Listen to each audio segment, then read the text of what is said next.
नमस्कार दोस्तों, मैं हूं काजल मेहता और आप देख रहे हैं P3 न्यूज़ झारखंड। फिलहाल हम पत्रकारिता से संबंधित किसी मुद्दे पे बात करने नहीं आए हैं। आपको कुछ ऐसी बातों से रूबरू करवाने आए हैं जो शायद आपके लिए कम और डॉक्टर्स के लिए ज़्यादा है। जैसा हम सब जानते हैं, ये बहुत ही टाइम से, कहा जाए तो पिछले कई दिनों से 2019 से 2020 तक पूरा भारत कोरोना वैश्विक महामारी से गुजर रहा है।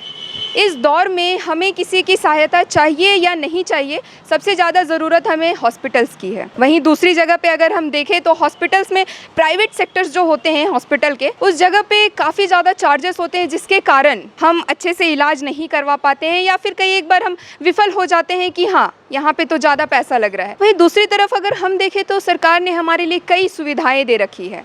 उन सुविधाओं में सबसे अव्वल नंबर पे अगर किसी का नाम आता है तो वो है रिम्स। जी हाँ, किसी भी बड़ी समस्या का अगर समाधान निकालना है बीमारी क्षेत्र में तो सबसे पहले रिम्स का नाम आता है और वहाँ पे उन्हें रेफर किया जाता है। मगर क्या हो जब रिम्स में ही हमें अच्छी सुविधा ना मिल पाए? तब क्या हो जब रिम्स में ही हमें बहुत ही ज़्यादा अच्छी सुविधा ना मिल पाए? हम दूर दराज से आते हैं, रिम्स में जाते हैं, हमारी तबीयत दिखाते हैं, हमारी तबीयत के लिए हम उनसे उम्मीद लेके जाते हैं, भले वहाँ पे जितने भी डॉक्टर्स हो। सभी डॉक्टर्स के लिए मेरे ही दिल में क्या, सभी लोगों के दिल में काफ़ी आदर होगा, काफ़ी प्रेम होगा सभी डॉक्टर्स के लिए। मगर जब वही डॉक्टर हमारे बीमारी के साथ, हमारे स्वास्थ्य के साथ खेल करे, खिलवाड़ करे अपने फ़ायदे के लिए या फिर अपने काम से बचने के लिए, तब हमारा क्या होगा? हमारी एक उम्मीद होती है जब हम रिम्स रेफ़र किए जाते हैं या फिर हम खुद ही बहुत ही ज़्यादा नहीं हो पाता है हमसे प्राइवेट हॉस्पिटल्स में जा कर के अपना इलाज कराए, हम एक बेड का 10,000, 5,000, 2,000 जो भी दे, इतना हम जब नहीं दे पाते हैं तो हमारे दिमाग में सबसे पहला ख्याल आता है कि हम रिम्स चले जाएँ। जब हम रिम्स पहुँचते हैं, रिम्स पहुँचने के बाद में हमें सबसे पहले तो ये पता नहीं होता है कि इतने बड़े रिम्स हॉस्पिटल में हमारा इलाज किस कोने पे होगा। हम विचार करते हैं, वहाँ के गार्ड से विमर्श करते हैं, उनसे बातचीत करते हैं कि हमारा इलाज के लिए हमें ये प्रॉब्लम है, हम इस जगह पे जाना चाहते हैं। खैर, मैं अपना तजुर्बा बता रही हूँ। बहुत बार ऐसा हुआ है कि जब हम रिम्स गए, हमें पता नहीं है कि हमें कहाँ जाना है। हमने किसी से पूछा, उन्होंने हमें पता तो बता दिया, लेकिन अफसोस की बात यह है कि वो हमें सही पता नहीं बता पाया। मैं बीमार हूँ, मैं गई हूँ उस हॉस्पिटल में, मैंने किसी से पूछा, उसने मुझे यहाँ भेजा। वहाँ जाने के बाद हमें पता चलता है डॉक्टर तो वहाँ है ही नहीं। वहाँ से जब हमें दूसरे जगह पे भेजा जाता है, पता चलता है वहाँ भी डॉक्टर नहीं है। तो इन हालातों में हम क्या करेंगे? हम जब किसी डॉक्टर से संपर्क करते हैं, जब हमें कोई मिल जाता है, किसी डॉक्टर से संपर्क करते हैं और हमारी बदकिस्मती कि वो डॉक्टर हमें ये बात कह देता है कि हमारा वक्त ख़त्म हो चुका है, अब हम आपका इलाज नहीं कर पाएंगे। इन हालातों में हमारा क्या होगा? हम ज़्यादा कुछ नहीं करते हैं, हम सरकार को 2-4 गालियाँ दे देते हैं कि कैसा सरकारी हॉस्पिटल है, क्या नहीं है। 2-4 गालियाँ दे करके हम वहाँ से निकल जाते हैं, लेकिन हमारे बीमारी का सल्यूशन नहीं हो पाता है। वहीं दूसरी जगह पे अगर हम देखें, रिम्स में बहुत ही लो फैमिली, जो लोग असमर्थ होते हैं, वही लोग रिम्स पहुँचते हैं। दोस्तों ठीक है, हम मान लेते हैं कि आपके पास गाड़ी है, घर है, बंगला है, सब कुछ है, आपके पास 4 व्हीलर है, आप चले गए, एक हॉस्पिटल में नहीं हुआ, आप दूसरे हॉस्पिटल में 50,000 खर्च किए, आप तीसरे हॉस्पिटल में 50,000 खर्च किए। लेकिन क्या आप ही की तरह सारे लोग हैं? क्योंकि आप लोग आवाज़ नहीं उठाते हैं तो वो बेचारे गरीब जो असमर्थ होते हैं इतना ज़्यादा पैसा पे करने के लिए, उन लोगों को कहीं ना कहीं ऐसा लग जाता है कि यहाँ इलाज करवाने से बेहतर है कि हम मर जाएं। मैं मुद्दे पे आती हूँ। मुद्दा ये है हमारा, रिम्स हॉस्पिटल हम पहुँचे, रिम्स हॉस्पिटल में हमने बहुत ज़्यादा दौड़ा भागी की, हमने डॉक्टर से मुलाकात की। डॉक्टर हमें 2-2 घंटे तक वहाँ बैठा देते हैं। तो मैं सभी आदरणीय डॉक्टर से ये कहना चाहूँगी, मेरे दिल में डॉक्टर्स के लिए बहुत ही ज़्यादा प्रेम, आदर है और सभी लोगों के दिल में ये चीज़ है। डॉक्टर से ये अनुरोध है मेरा, खास करके रिम्स में बैठे डॉक्टर्स के लिए, कि वो अपने काम को लेके कभी एटीट्यूड ना दिखाए। क्योंकि अगर आपका नेगेटिव एटीट्यूड हमें डिमोटिवेट करता है, तो वहीं दूसरी जगह पे दूसरे नज़र से आप देखिए, आपका पॉजिटिव एटीट्यूड हमें बहुत ही ज़्यादा मोटिवेट करता है। कुछ दिनों पहले की बात है, हम रिम्स हॉस्पिटल गए हुए थे। खैर उस वक्त तो हम आम आदमी बन के गए थे, मैं आम लड़की बन के गई थी, मेरी पार्टनर गई थी पूजा। वहाँ पे हम अपनी नानी का इलाज करवा रहे थे। उस दौरान हमने डॉक्टर से कहा कि इन्हें कुछ समस्याएं हैं, देख लीजिए। डॉक्टर्स इरिटेट थे। डॉक्टर से जब हमने थोड़ी ऊंची आवाज़ में बात की तो डॉक्टर्स हमें सिखा रहे थे कि डॉक्टर भगवान का रूप होते हैं। तो मैं यही पूछना चाहती हूँ, जब डॉक्टर भगवान का रूप होते हैं तो डॉक्टर पेशेंट से इरिटेट क्यों होते हैं? मैं पेशेंट हूँ, आपको हमारा इलाज करना है, इरिटेट नहीं होना है। और ना ही आपको हमें ये सिखाना है कि हम डॉक्टर हैं, हमें हमारा काम आता है।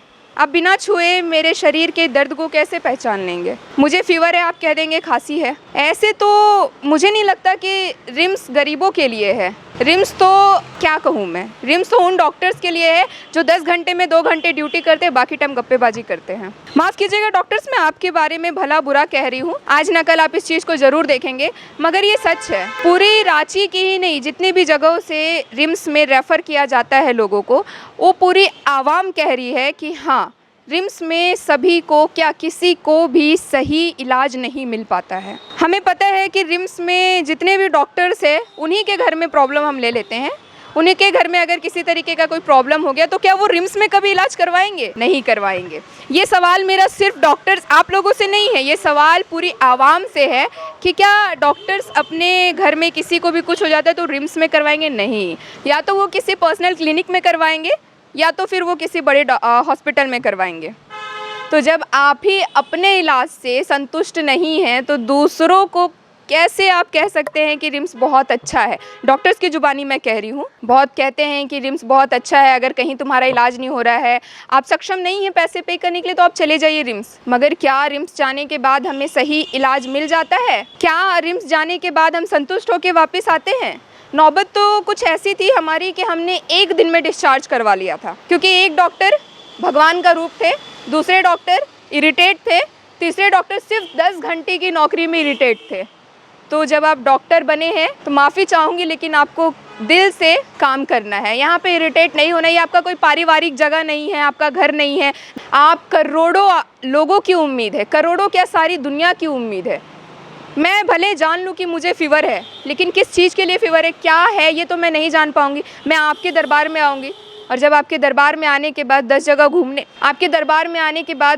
घूमने के बाद मुझे ये पता चलता है कि डॉक्टर्स तो सही से मेरा इलाज ही नहीं कर रहे हैं, वो तो मुझे फिर से किसी प्राइवेट क्लिनिक में भेज रहे हैं। ऐसा बहुत बार आपके यहाँ हुआ है, हमने देखा है। रिम्स के सभी उच्च पदाधिकारियों से मेरा निवेदन है कि कोई भी अगर दूर से गरीब कम से कम आता है तो उसकी इलाज अच्छे से करी जाए। अब क्या फ़ायदा, हम आपके पास आए, हम आपकी चीज़ों को दिखाएं, कोई फ़ायदा नहीं है इन सारी चीज़ों से।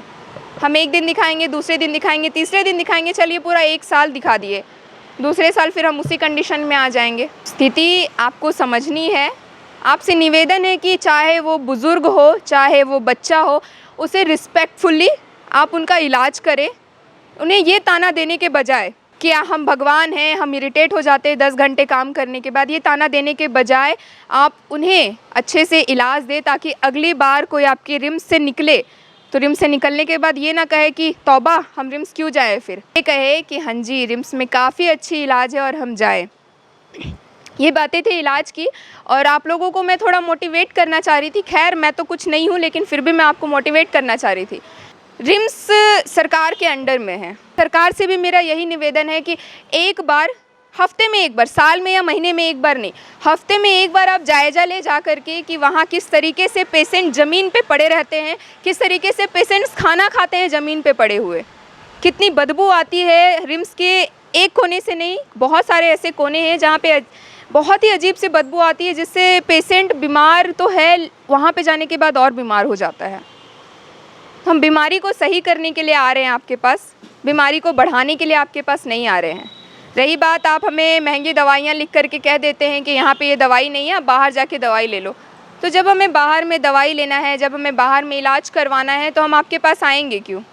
हम लाखों, हज़ारों, करोड़ों जितना भी खर्च होगा हमारी बीमारी में, हम बाहर खर्च कर लेंगे। सीधी सी बात है, हम बाहर में ही खर्च कर लेंगे ना। हम आपके पास आएंगे, मान लीजिए मैं बोकारो से आ रही हूँ, बोकारो से आपने जवाब दे दिया डॉक्टर निकल गया है, मैं फिर बोकारो जाऊँगी और फिर मैं कल आऊँगी आपके आस में। मैं गरीब हूँ डॉक्टर साहब, मैं गरीब हूँ, मुझे मेरी गरीबी का बार बार एहसास नहीं दिलाइए आप लोग। कुछ ज़्यादा आपसे नहीं मांग रही हूँ मैं, ना ही मैं आपसे अपने पर्सनल काम के लिए कुछ मांग रही हूँ, ना ही मैं पूरी आवाम के लिए कुछ मांग रही हूँ।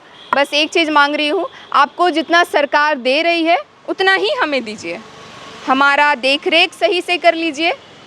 बस माफ़ी चाहूँगी अगर अभी तक डॉक्टर साहब, भगवान का रूप, अगर आप लोगों को कुछ भी मेरा बुरा लगा होगा तो माफ़ी चाहूँगी। लेकिन फिर अगली बार मैं कभी रिम्स आई और रिम्स में अगर मुझे इस तरीके का कुछ नज़ारा नज़र आया जनाब माफ़ कीजिएगा, अगली बार तब तक मैं ये चीज़ करती रहूँगी जब तक आवाम सुखी नहीं है।